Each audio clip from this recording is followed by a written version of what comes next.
Pro Football Focus 7-round mock draft, and they had a lot of trades with the Browns. They have the Browns trading out of 54 to the Falcons for pick 74 and a 2025 third-round pick.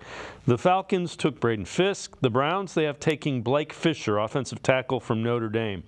Browns add a potential future replacement for Jedrick Wills. Fisher would need to adjust from right tackle to left side, but he can learn to develop. He already has the power to play in the NFL. He'll need to become a more polished pass protector.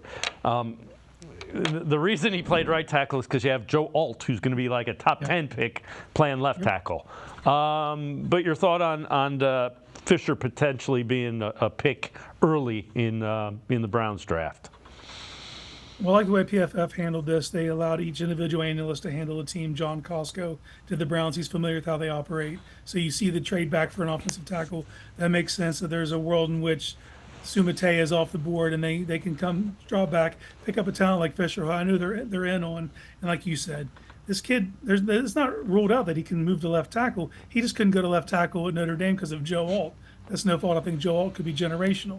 I see Fisher as a very high floor player, very physical, does the fundamentals well, great movement skills, and he's someone I'd be very happy with if the Browns could fall back and pick up assets and still land a player of his caliber. All right, the next pick in that draft, he has the Browns trading pick 85 and a 2025 fourth-round pick back to the Falcons for pick 79 and a 2025 fifth-round.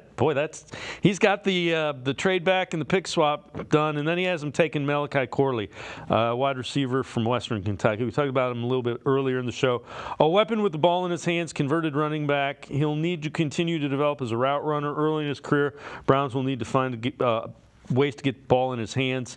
Racked up most of the yards screen and forced 15 missed tackles in 2023. I like Corley. He is the guy that I don't see another guy who does the same things on the Browns receiving corps.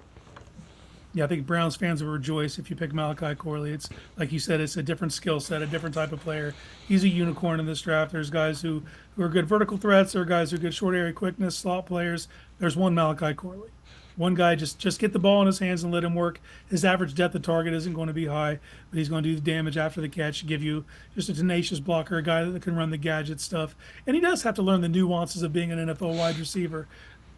But you just see the easy ways to get the ball in his hands and let him make a difference, and just bring an attitude and a toughness to your team that you really don't have in that room right now. So adding a player like Malachi Corley gives you a physical presence in the wide receiver room.